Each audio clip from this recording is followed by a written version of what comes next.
নতুন একটা সকাল আল্লাহ আবার দান করলেন। আজকের দিনটা যেন হালাল পথে কাটাতে পারি। ইনশাআল্লাহ। আল্লাহর ভয় যার মনে থাকে সে কখনো পথ হারায় না। মাপে জেনে এক দানা কম না হয়, অল্প লাভ হলেও তাতে বরকত থাকবে।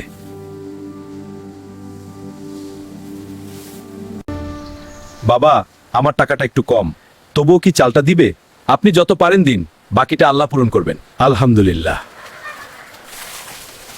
একটু কম মাপ দিলে তো কেউ বুঝবে না। মানুষ না বুঝলেও আল্লাহ সব দেখেন।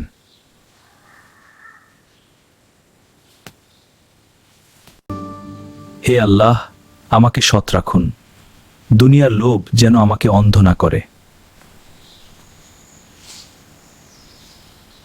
যে ব্যবসায়ী সৎ থাকে সে কিয়ামতে নবীদের সঙ্গী হবে।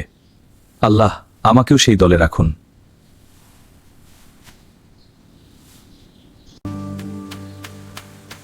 আব্বু, আজ দোকানে কেমন বিক্রি হলো? টাকা কম কিন্তু মনে শান্তি আছে। টাকা তাপ মনে শান্তি আর শান্তে। সততার কারণে হয়তো আয় কম, কিন্তু আল্লাহর সন্তুষ্টি সবচেয়ে বড় লাভ। শুনেছি আপনি কখনো ঠকান না, তাই আপনার কাছেই এলাম। সততার দাম আল্লাহ নিজেই বাড়িয়ে দেন। তোমার দোকানে এত ভিড় কেন? বিশ্বাস একবার অর্জন করলে মানুষ নিজেই আসে।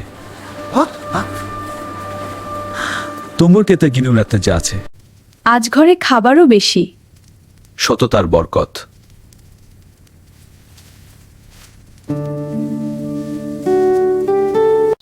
আমার আব্বু কখনো কম মাপ দেন না।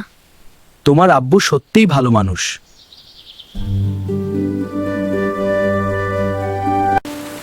কঠিন সময়েও অন্যায় করব না। কঠিন সময়েও অন্যায় করব না। এই মানুষটার উপর ভরসা করা যায়।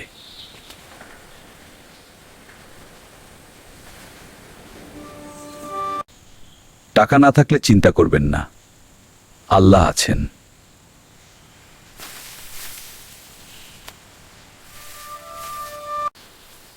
দান করলে রিজিক কমে না, বরং বাড়ে।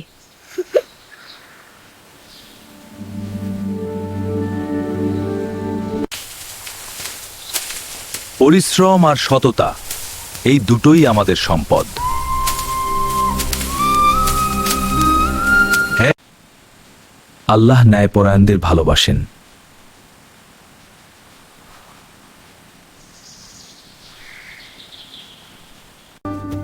হে আল্লাহ, আমাদের নিয়ত ঠিক রাখুন।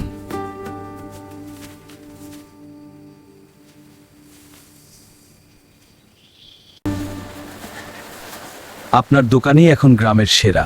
ধন্যবাদ ভাই আপনার পছন্দের জন্য। হ্যাঁ, সত্যিই ভালো।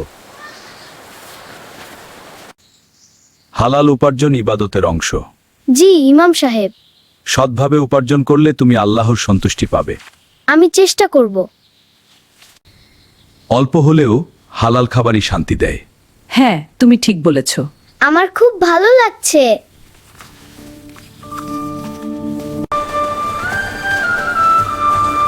সৎ মানুষের সম্মান সব জায়গায়।